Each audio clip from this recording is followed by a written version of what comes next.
My name is Steve, and this is the Life and Sad Ending channel.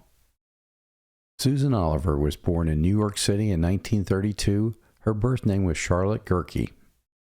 Later changing to her stage name as Susan Oliver, she studied drama at Swarthmore College. Later training at New York City's Neighborhood Playhouse. She appeared on Broadway and appeared in lots of 1950s television shows. A couple of the rotating drama series they had back then were Studio 57 and the United States Steel Hour. Later, she moved to Los Angeles and appeared on many shows like The Millionaire, Wagon Train, Father Knows Best. She appeared in a film called The Green-Eyed Blonde in 1957 and The Gene Krupa Story in 1959.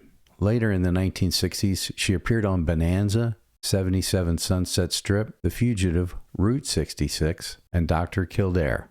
During this time, she also appeared in the films Your Cheating Heart and The Disorderly Orderly with Jerry Lewis. One of my favorite programs she appeared on was The Andy Griffith Show. In the Andy Griffith episode, Prisoner of Love, she really charmed Andy and Barney. They were falling all over each other to get close to her. In fact, she almost talked her way out of the jail with Andy, which was very surprising. She was very attractive, and she was sort of the it girl back in the day, but that wasn't really what she wanted to do. She kind of wanted to be behind the camera and be a director.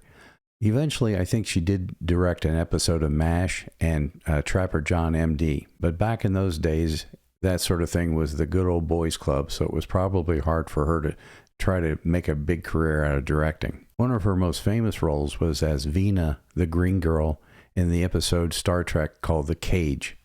And that was from a pilot they had re-edited into a two-parter for the actual series. She also appeared on the soap Days of Our Lives. She was on so many television shows in the 60s that there's practically no chance that you haven't seen her. She was in episodes of The Invaders, Gomer Pyle, and My Three Sons. But Susan Oliver was more than just an actress and director. She was a passenger on a Boeing 707, which dropped from 35,000 feet down to 6,000 feet in a short period of time, and this scared her terribly.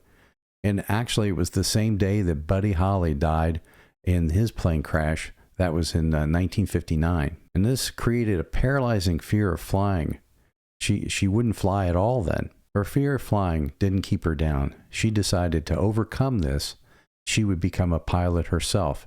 And she did. In 1965, she actually became licensed as a commercial pilot. And in 1970, she was named Pilot of the Year. In 1976, they did a TV movie about Amelia Earhart, and Susan played her friend Snooky in that film.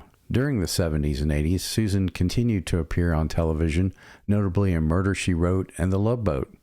Susan Oliver never married and never had any children. Sadly, Susan Oliver had colon cancer, which eventually spread to her lungs. Susan Oliver died on May 10, 1990, at the Motion Picture Television Hospital in Woodland Hills, California. She was only 58 years old. She was cremated, and her ashes were scattered at sea. Susan Oliver certainly was more than just a pretty face. Thank you for watching my videos. Remember to like and subscribe, and I'll see you next time, unless I come to my own sad ending.